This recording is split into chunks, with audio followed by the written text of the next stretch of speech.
سيدة أوديل، شكرا جزيلا لحضورك معنا على شاشة سكاي نيوز عربية. أنا بداية بدي أخذ رأي البنك الأوروبي لإعادة الإعمار والتنمية بالاتفاق، اتفاق وقف إطلاق النار في غزة.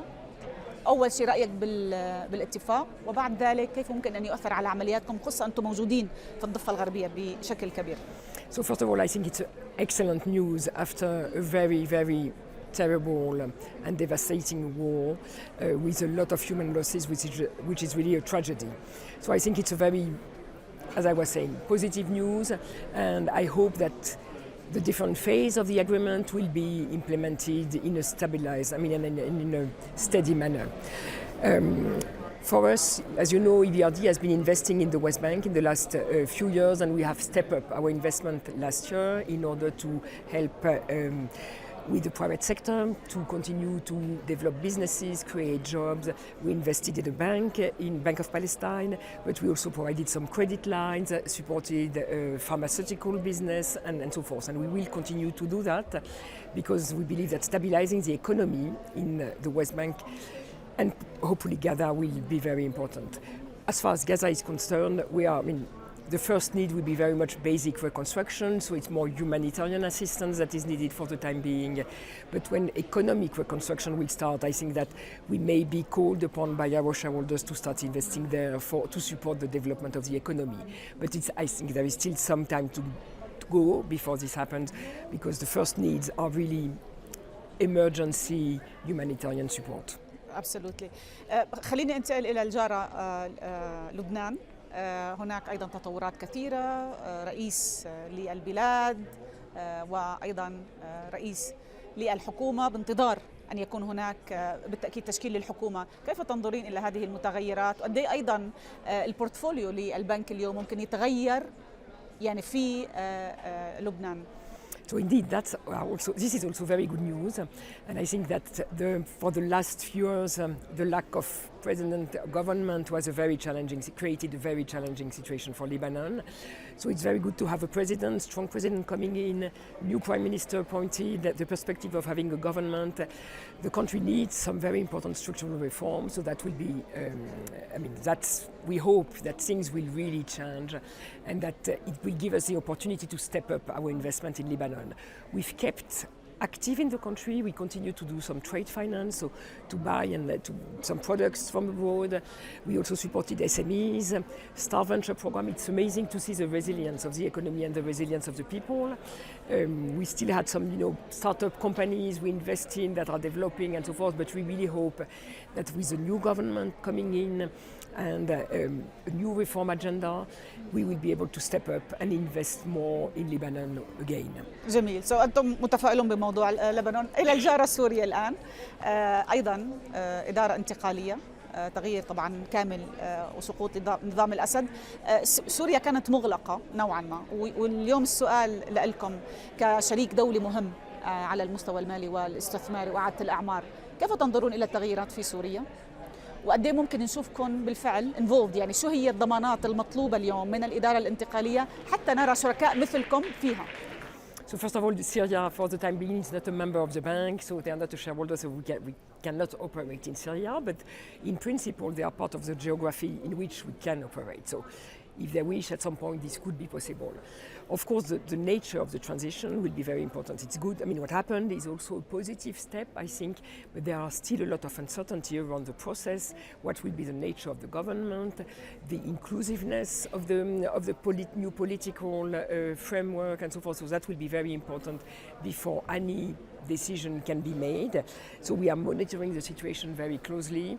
There are some positive signs. I think the perception and the signals sent by the new leadership is positive, but there is a lot of work that needs to be done to have clarity and to see how things will move on and will develop, first of all at the political level, how the transition will take shape, and then of course there is a huge work for reconstruction also in this country. Amazing. إلى مصر الجميلة، أنتم شركاء تنمية هناك. أعطينا تفاصيل شوي عن حجم المحفظة في مصر، وشو هي مشاريعكم الجديدة اللي تعملون عليها، خصوصا في ظل يعني نهضة اقتصادية ملفتة في البلاد.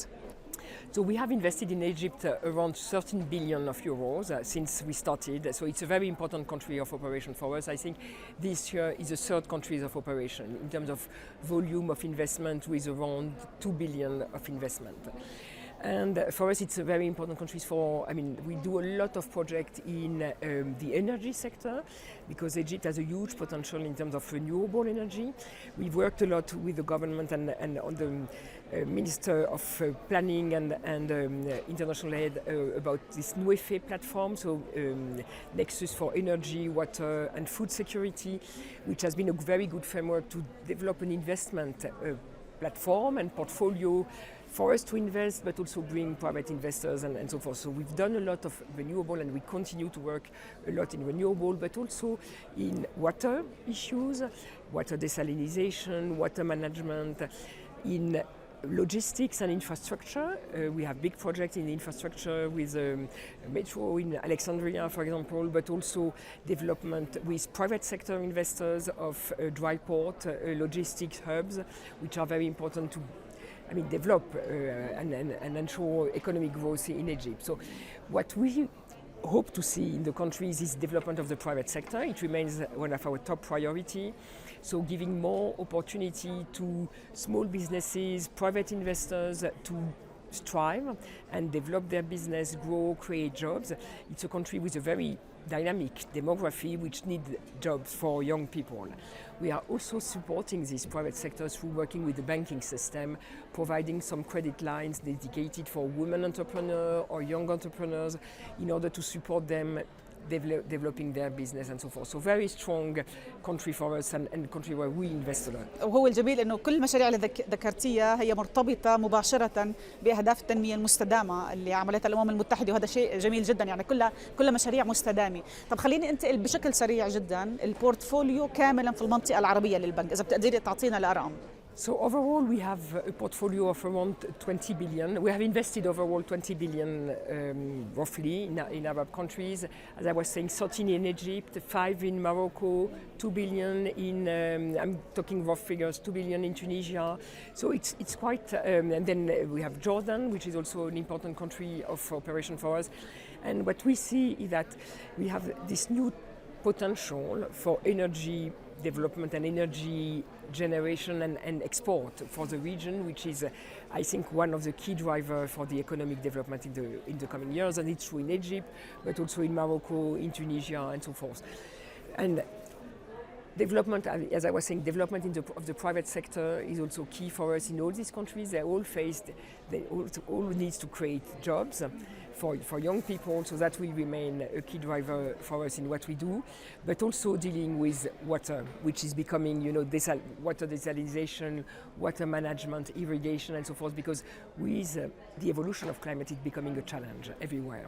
شكرا جزيلا لحضورك معنا اليوم وكل هذه المعلومات. Thank you very much. Thank you for your time.